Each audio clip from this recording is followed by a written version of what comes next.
Welcome to our first edition of The Road Ahead. I'm Ray. And I'm Ray. Father-son, in case you were wondering. The first edition, we decided to go with Donny Schmit.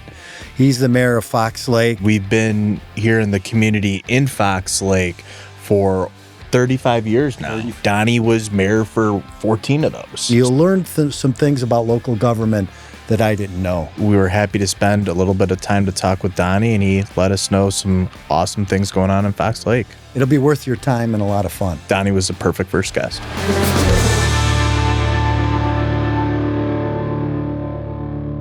Well, Donny, welcome to our first podcast for Ray Thanks for Auto having Group. me. You're the first person we thought of for our first podcast. Well, thank who you. else would we have but a great partner and mayor, because I've seen a few of them as the owner, one of the owners of Ray Chevrolet and Ray Chrysler Dodge Jeep and Ram, and you've been a great partner to us, and just wanted to say it's an honor to have you here.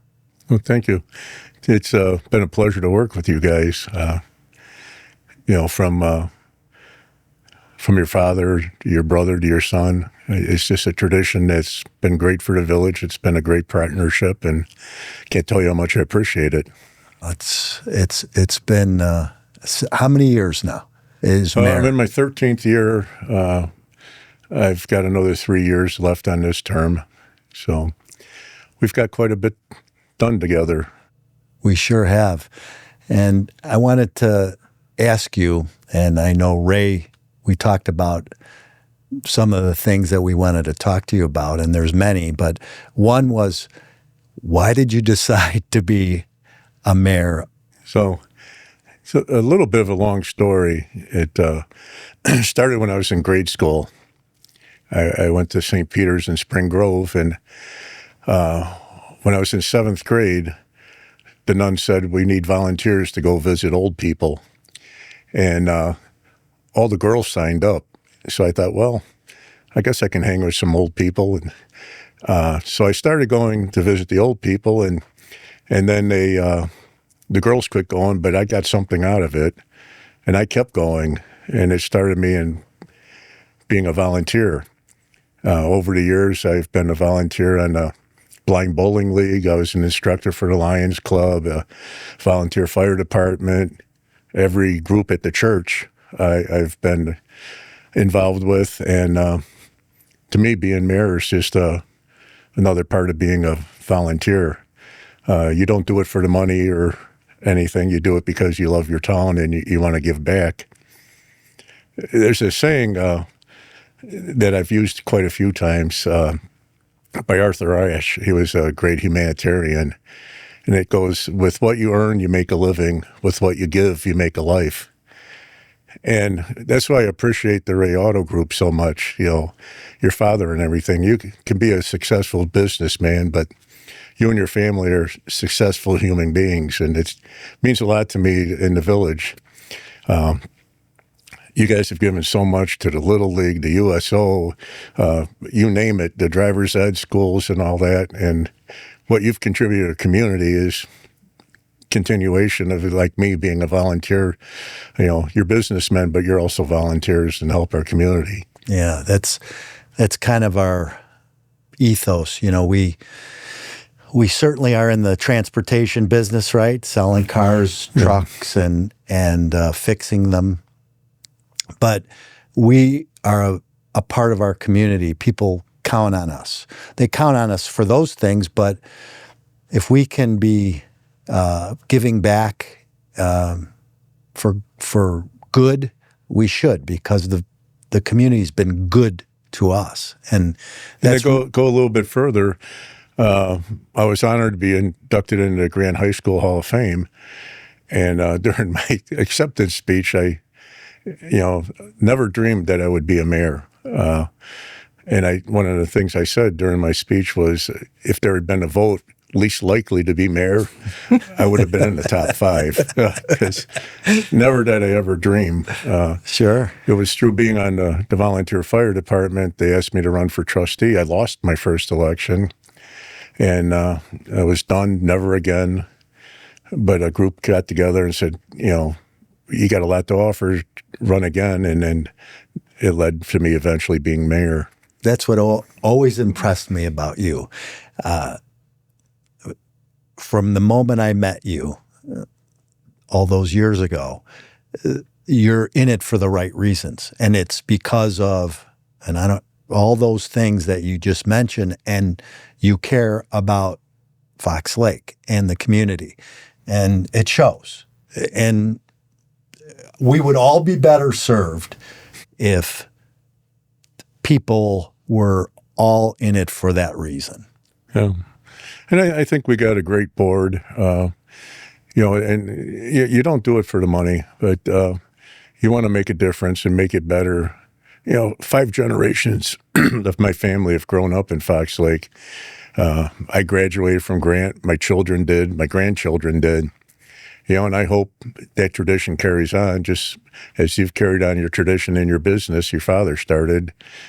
You hope your son and his sons and daughters carry on the same tradition. Absolutely. There's no, you talk about a great legacy that you're leaving, when you do, you're not the mayor, or I'm not, there every day, is to, number one, be able to work with Ray every day. And just like I was able to work with my father every day. And it's a great thing that you can do. And it just as you're trying, Fox Lake is a great place to raise a family, and I want to keep it that way. And your dealership's a great family tradition, and you want to keep it that way. So our paths are similar. And your involvement in the community has made a big difference in the continuity. Can you talk a little bit about the continuity of, how many terms have you been the mayor? Well, I'm in my 4th term, and we had a series of one-term mayors, and it's hard to get something done in your first term. So the continuity definitely has helped, and we've been able to accomplish quite a bit in the past 13 years. What would you say is your highlight? If you had to pick one. I know there's many over that tenure, but one of the things I always told my dad when I was younger was, hey, I'd really, when I was a kid being at the store in Fox Lake, I was like, man, they should really make a park here, like by the lake. I think that'd be really cool. And then tell us a little bit about how that came to be. So, yeah, there's 2 accomplishments. One's real brief. We were such a difficult town to do business with that businesses would avoid us. People would avoid coming in to get a permit because it was so difficult. So that was one of the first things I wanted to do to make it friendly.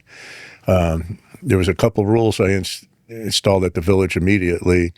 Was when somebody walks in that door, you will smile, greet them, and say, "How can I help you?" Because makes a big difference. We work for the people, not the other way around.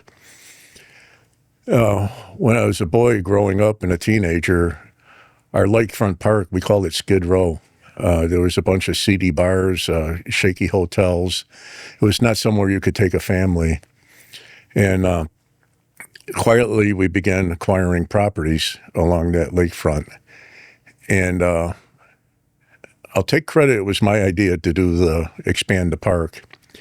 But the way I operate is, conglomeration, that you get a consensus. So I took every board member, every member of the staff, we walked the entire property, and I had an idea in my head what it should be. And we had town meetings, we had surveys and all that. And what I had envisioned in my head and what we have now are 2 different things. What we have now is so much better, but that's what happens when you collaborate. Everybody had their ideas, and so I'll take credit for putting the seed out there, but the credit goes to the entire town, the staff, and the board for creating what we have. And we're not done yet. We've got a grant from Congressman Schneider. When the swimming season ends this year, we're going to build a boardwalk and a community pier there, which will greatly enhance that activities and the community involvement in that lakefront park. It just does my heart so much good. When I drive home, no matter where I'm going, I drive by the park. There's kids in that park all the time, and people fishing and pickleball. And that's what it is for me, our community coming together. And you make new friends and new traditions. I do the same thing every time I go by the park. I turn my head and I look and see, are people really going down there? And it's right by our dealership. Especially during the summertime. I mean, it's well, what I love it's packed. is you see grandma, mom, and the generations. And the kids are jumping up and down. They can't wait to get to the park. Kids are so anxious to get somewhere. I can't compliment you and the board enough for having that vision. Your and the board's vision for a community setting was needed, number one. Number two, execution. If you haven't seen it, you got to see it. Yeah, it's really impressive. It's one of the jewels of the town, certainly. No question. And, so it cost a lot of money. We took out a 20-year bond, so we didn't have to raise taxes or anything, and we were able to find the funds to do it. We've got some grants. We got donations from the Lions Club. It's just because we're a great community. You sponsor the Friday night concerts, which are 1,000 people come every Friday night, and it's all thanks to you guys and your sponsorship. But our sales tax has gone up 17% since we put that in there.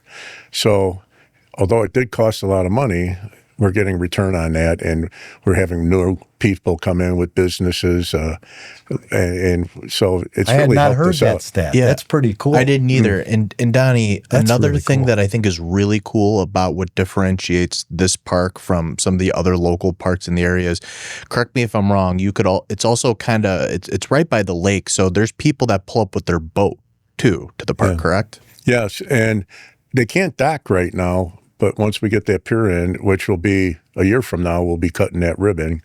But at the concerts, that lake is full. Oh, yeah. And when we ever celebrate Fox Lake, so 4th of July celebration, that lake, you can almost walk across the lake on the boats that are there for the fireworks and the concerts. So, yeah, it's been a great investment. One of the founding families in town, the Corpin family, I'm sure you know them.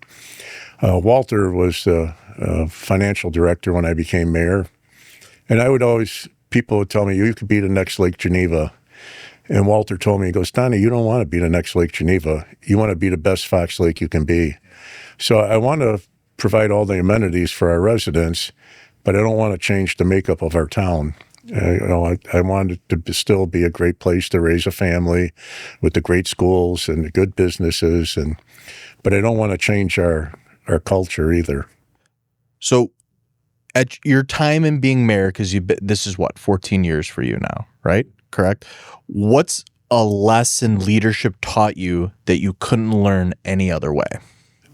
So the thing of it is, you just got to remember that you work for the people and you're not God. You have to take advice from people, and together you can come up with good ideas. But, sometimes you'll have an idea, and once you toss it out to the board and the staff, so many other ideas come at you that you might have the seed, but the better idea is through collaborating.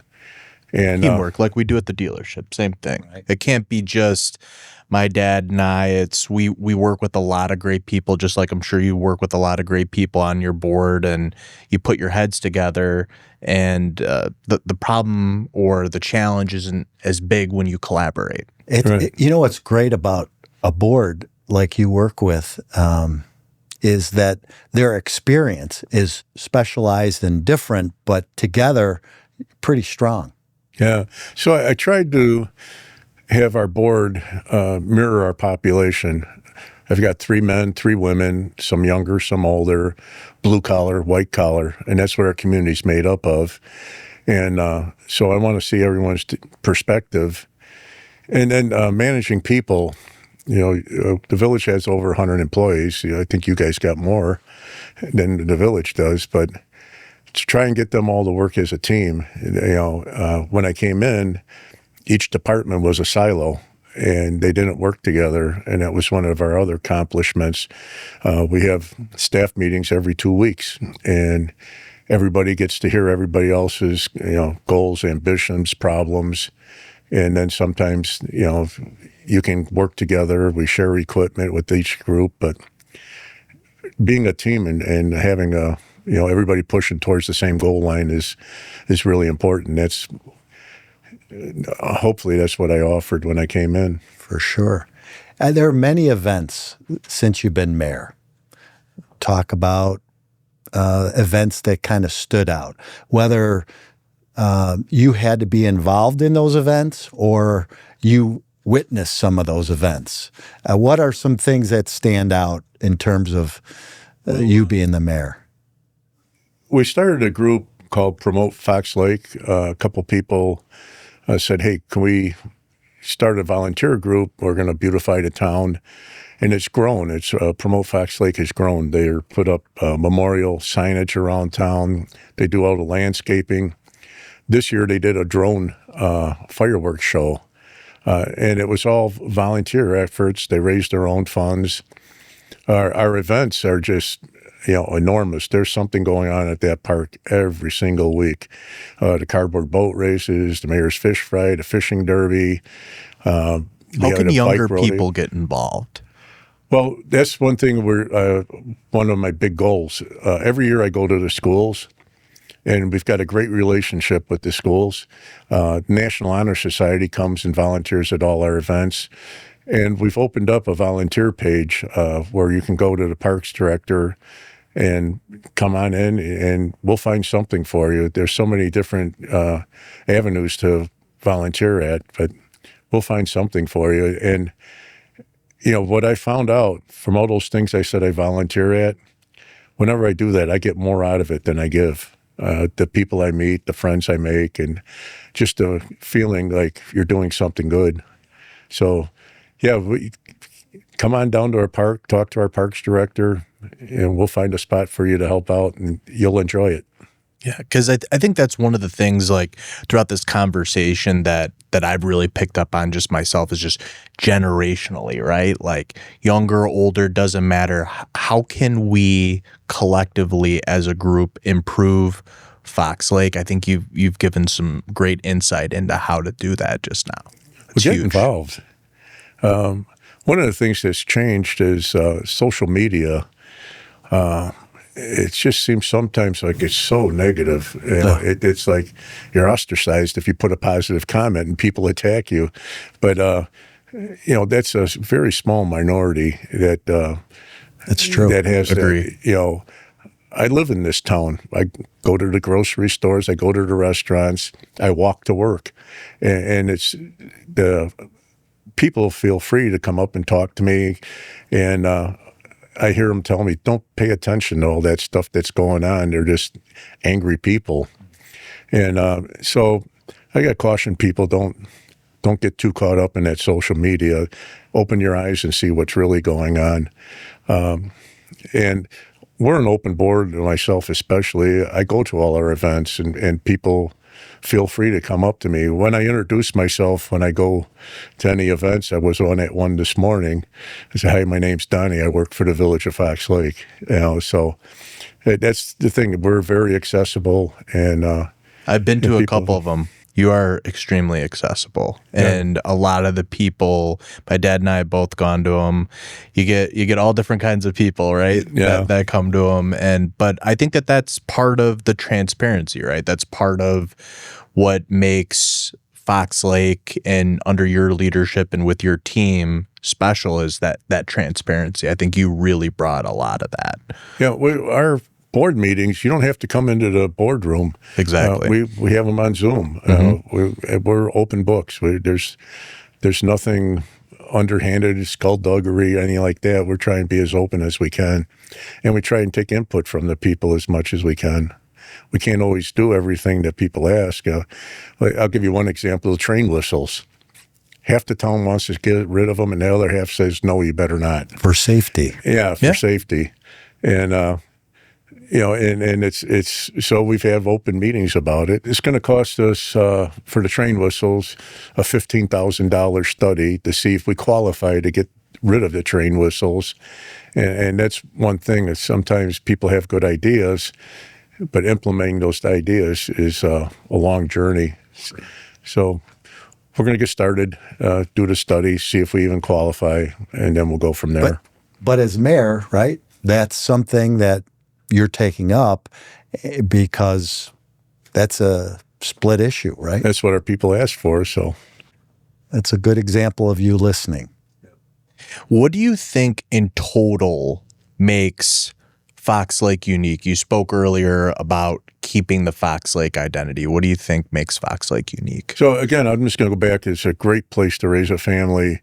We have the lakes. God only made so many lakes, and we're very blessed to have the lakes. We've got a major artery running through town, Route 12. You got 25,000 cars a day going up and down Route 12. We got the train station. But the lakes, there's over 25,000 boat permits, so it's all unique. But we're still a hometown where you can walk the street at night, and we've got a great police department, great fire department, so, and they're all involved in the community too. It's just, to me, our community is just a big family. Mostly everybody that works in Fox Lake live there, right? Like most of the police, firemen, teachers, that's something that we've noticed. Like a lot of the people that work for those institutions. And they're involved in the community. We got the Halloween Hall at the police department. All the officers are there. The fire department shows up, and the school teachers. To me, our town is just a big family. That's awesome. What role does business play in the community? Well, so we got 55 miles of roads, and costs $1 million a mile to fix a road. Wow. And that's a big number. Didn't know that. Yeah, and we pay a lot in property taxes and that. I just get a little over $2 million a year in property tax, and about a little more than $3 million in sales tax. So you add those numbers up, you can't fix all the roads. So businesses, when they succeed, we succeed because we're participating in the sales tax, and that's how I can fix the roads and provide the events. And without our businesses, you guys are great. You're probably the number one contributor by far to our sales tax revenue. So we can provide the services and the events that our residents count on and deserve. So without the businesses, we can't do any of that. That's got to be an interesting, you're there to serve the community, and business is part of that community, as you've said. You also have to realize that, and I know that the village does, that not only do you get sales tax from businesses, they help generate that, but it's employment. In our case, we employ over 100, well over 100 local residents. A lot of these people at lunchtime, even if they're not local, they go to lunch. They get their hair cut. They patronize the businesses. Go and get coffee. Local coffee shop. It all works together. So a vibrant business community is under your and the board's leadership has really made a difference. Yeah, and we're trying to get more businesses. It's one thing to attract new businesses, but you got to stay loyal to the people who are at your town. You don't want to lose your existing businesses. So it's a fine balance to do that. But without the businesses, we couldn't provide the services that we do. And you guys are great, and you give back more than just the sales tax. You come out with the Happy Gilmore checks at the baseball opening, and I threw out the first pitch this year, and I need to go back to the minor leagues. I was Bob Euchre would say, just a bit outside. Did it hit the dirt? Or? Oh yeah, it hit the dirt. But they had a good catcher that was able to had a good range. But so. It is, you guys do make a big difference, you and all the other businesses in town. So our show's called The Road Ahead. What do you hope Fox Lake looks like 10 years from now? That's a good question. I want us to still be a safe community, a great place to raise a family. Physically, I don't know how much different we will look. I want to improve our downtown, but provide more amenities for our walkability, bike trails. Those are some of the things I want to do. Expand our lakefront park, but basically, I just want to provide a better way of life for our community, and that's what I hope it looks like. We'll improve on what we've done so far. The savings just keep getting hotter at Ray Chevrolet in Fox Lake. Stop in and save big all month long during the summer sales event, where you can get up to $12,000 off MSRP on brand new Chevrolet models. With our huge selection, you're sure to find the perfect ride. But the deals won't last long, and you won't want to miss these savings, like up to $12,000 off MSRP. So hurry in to the summer sales event at Ray Chevrolet in Fox Lake, or shop raychevrolet.com. Serving the community since 1963. Together, let's drive. On select vehicles with approved credit, MSRP may not reflect actual selling price, may not be combined with other offers. See dealer for details. Offer expires June 30th, 2026. So, Dad, I was wondering, people come to me all the time. I don't know if it's a generational thing, but why use a car dealership? Car dealership is kind of like a hub. You have a lawyer that you trust, you have your accountant, you have your family doctor, things that you rely on. And I look at our dealership or a dealership as that, something that you can count on for transportation, safe transportation, great advice. You can complete many transactions there. You can buy a car. Service. You can sell us service. Exactly. You can buy parts there. You can lease a car there. It's a lot of mini businesses all in one, kind of, right? People don't really realize that, Ray. It's a big hub under one building. It's honestly one of my favorite parts of my day. I don't know about you, but I've seen you do it too. Like when we'll go through the service lounge, and it's so cool to see people from so many different walks of life, so many different kinds of cars, and they're all sitting in the lounge, they're all talking. And it's cool to recognize people that you've done business with for years and years and years in your service department and watch them kind of interact. It's almost like a little mini community center in a lot of ways. It's kind of a common area. It's generational too. Yeah. Like you said, we have grandkids now. This is our 35th year at our dealership in Fox Lake, and it's like I sold their parents' parents. Yeah. I'm sure you remember a lot of these people when you walk through. Oh, yeah. That you say, I was a little kid, I saw these people. And, but, for people that haven't done business with a family-owned dealership like ours, you or I are walking around every day. And that's really good for our customers because visibility. We're there. They can talk to us. They can ask questions. But, we have great employees. We're very fortunate. We have a great team. But it's good for them to know that we're there and we have their backs. We provide training for them. We want them to succeed because when they succeed, we succeed. We can't do this by ourselves. Oh, yeah. As you know. We rely on this team. And so we've promoted from within. We recognize talent. In fact, we were talking, you and I and Mike, we have our oldest tenured employees and almost day one at the dealership, still there. It's just really gratifying to see. And, I think that's one of the big things that separates us from some chain. Yeah, like a corporate group or even like something like I got a lot of friends that they'll buy cars off of Facebook Marketplace, right? And they don't, we back our stuff, right?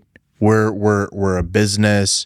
we back our product. Well, I'll be the first one to say we're not perfect, but if there is something that somebody needs help with, we're there.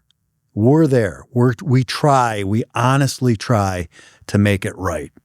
And whether it be service, sales, parts, leasing, we try to do to really satisfy. Our management team picks up on what we want, what our family wants. And that's so important for us that they carry out our wishes and our vision, because it's so critical for our customers ultimately. And repeat and referral business is really the bedrock of our dealerships. And I mean, here, Fox Lake isn't the largest town in the world, right? And so how could, we just spoke with the mayor, right? The town is what, 10, 12,000 people. It's not very large. And, we've been in business 35 years. I mean, that's a big deal. Well, you hit it right on the head. We don't rely on one sale. We have to start with one sale, but our goal is to have you return for your next, and to refer your family and friends. Or it's the effort and the time. We want to sell you one, but we really want to sell you more than one, and we want your friends and your family to come and see us because we did such a good job and you had such a good experience. And it's really relational. It's not transactional. I always, like, when we do like our sales meetings, right, we always emphasize like, hey, it's about the relationship. You want to keep this going for a long time. You want to be able to, like, when you and I go through, that's why you and I aren't afraid when we go through our service lounge, because we've done business with these people. We've treated them fairly. We've treated them right. It's all part of our raised price promise. Everything, it's all transparent. It's all transparent. We're not hiding anything. We're visible. We're visible people. When you come in for service, that's a great point, transparent. When you come in for service, we do a video of your video car. on PVI. Yeah. We go through the car. Our technicians will send you pictures. We will send you video of the repair that needs to be done, if a repair needs to be done, or just an overall health report. You'll get that too. And so there is nothing to hide. And that's why we've been there. And our service manager's been here for how long? She started at 18, and I'm not going to tell you how old she is. She'll let the audience figure that out, right? She'll be mad at you and she'll be mad at me. Liz Froling, she does an excellent job at the dealership, but she started with us as a really young person, but she started as an advisor, and now she's the service manager. And we really promote from within, and she is a great success story at our dealership, and we look for great things ahead for her too, and of course to progress with the dealership. Yeah, because it's not just about I think a lot of people, like with a dealership, they just think of it as just a sale, but really the big thing too is here for your investment for your car. There's maintenance, there's recalls, there's warranty work, diagnostics, software updates, all these things. That's why a service department is such a key part of a car dealership. How about the training? All these technicians and the tools, the right tools, the right tools, the technician training. The technicians are really schooled, trained individuals. When I first started, Ray, I hate to sound like the old man in the sea, but when I first started, they were known as a wrench. That was a term, or grease monkey. It couldn't be any further than what they are today. These are trained, almost a doctor, a car doctor, trained, skilled people in transmissions, in the A lot of computers, the screens that give us telematics, OnStar, just the complex systems, electronic, EVs. yeah. How about EV training? EV training is onto itself and requires a lot of training. Hybrid, we have hybrids. That you need. Not every service department or technician at some of these independent places, but at certified car dealerships like what we help operate, not a lot of them go to school or have the up-to-date tools and all those different things that help protect your investment. That's all part of the car dealership. And Yes. Our car dealership, we're 6-time dealer of the year, which we just received in March for 2025. And we're really proud of that feat. That's Chevrolet's highest award. And that's gotten by training our people, having a great team, and investing. We invest in our future of our people and the tools that we provide them, whether it be sales or service. And it shows, but it delivers a good experience for our customers, most important too. And that's all makes it worth it at the end because the customer benefits. And I couldn't be more proud of the team that we work with because we say it often, we can't do it by ourselves, and our team makes us look good. Oh, for sure. And here with Dealer of the Year too, I like it on even just like my level, because I look at it like that gives the store and everybody, it doesn't matter what department it is. It could be parts, it could be service, like we talked about earlier, like lots of different businesses all in one, but it is the dealership. It gives everybody a goal to work towards. And it's a point of pride for them. Yes. They really take pride in it. And they've achieved it 6 times, and they most recently did it this past year. And I know they're proud of it. They really take a personal pride in it, and that's their goal too, is to hit it, as you say, and they really work towards that. And our customers benefit because they strive to do that. Absolutely, because it's sales, it's service. There's a lot that goes into it. So it's we get these surveys for service. We have to meet certain sales targets. It all has to meet a certain standard, and part of that standard is we're in the top 2% of Chevy dealerships nationwide. Only the top 2% get that award. So that's a huge benefit to the customer, whether it's sales or service, parts, it doesn't matter. Everybody has this high standard, and the customer really benefits from that. Absolutely. And it shows in how our employees perform. They really do a good job. Now, again, we're not perfect, but we strive to do the right thing, and we strive to get better. And we don't feel like we've arrived. We never arrive. I always say it's a journey, not a destination, and that's our journey. And Ray, let me ask you a question. Sure. You've grown up in the business. You started when you were coming to the dealership as a little kid. 10, 12 years old. Why'd you get involved in the business? You're a college grad. You have many interests. What made you be part of our dealership? What made you want to join? So for me, I think a couple things. But the first thing that I think of is like I like to network with people. I like to talk to people. And so that having that base had a lot to do with why I wanted to get into the car business, because it's really a people business. And I always wanted to be somebody's quote unquote guy, right? Like we live in Chicagoland area, right? Oh, Right. I got a guy for this. I got a guy for that. I wanted to be that person. I wanted to be the person like, hey, I need a car. I need to talk to Ray. Friends, the referrals of friends, meeting them, talking to them.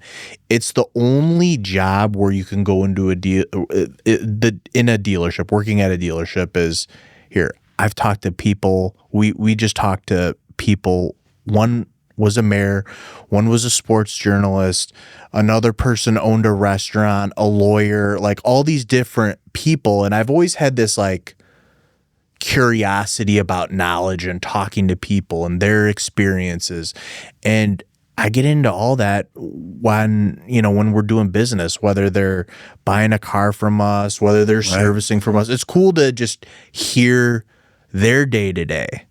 And then ultimately too, being a part of the family legacy. Like I'm a big sports guy. I've always kind of looked at our family business like it's the Lakers. Like this is I want to be a part of that. I want to be a part of that. I'm not saying this just because you're my son, but you've been a great part of the business, and I'm very fortunate I get to work with you every day. You may not think so every day, but we have a lot of fun. We do. Overall, and you've come a long way, and I'm just, even this concept of a podcast, right? We're doing it for informational purposes for our customers and an audience, but this was your idea, and this is something that it's different, right? Right. I thought, are you crazy? Right. Like a bunch of car guys. Is anybody like going to listen to this, find it interesting? But like, I look at it as, hey, this is part of our transparency, right? Our raised price promise. Everybody can qualify for our prices online. That's right. Our video MPBIs in service. Everybody could see the work that we're doing on their car. This is, our customer base getting to know us a little bit better because we help operate the business. They can kind of see some insight into how we do business, what our philosophy is, and how we get an award like Dealer of the Year. I mean, 2% Chevy dealer, that's top 50 in the country. There's almost 3,000 dealers. I mean, obviously we're doing, something right. So I just want to talk about that. Hopefully it's interesting for people, and hopefully we can help down the road with questions, and they get to know what we're like. Exactly. So that's also part of it. Oh yeah, it's huge. I could see. It's huge. And that type of transparency and that type of like, hey, these are two gentlemen that are operating their business. They're kind of, I think our curtain, so to speak, is pretty open, but even a peek further behind of how we do things, our philosophy. We express that through social media. This is another channel to do that. Be sure to stay connected, explore our inventory, schedule service, and learn more about everything happening at Ray Auto Group using the links below. Follow the podcast, join the conversation by liking, commenting, and sharing your thoughts. And as a listener of The Road Ahead, you'll receive a free oil change from Ray Chevrolet or Ray Chrysler Dodge Jeep Ram. Details are linked below. Follow Ray Chevrolet and Ray Chrysler Dodge Jeep Ram on social media for updates, clips, tips, and future episodes. Thanks for listening to The Road Ahead. We'll see you next time.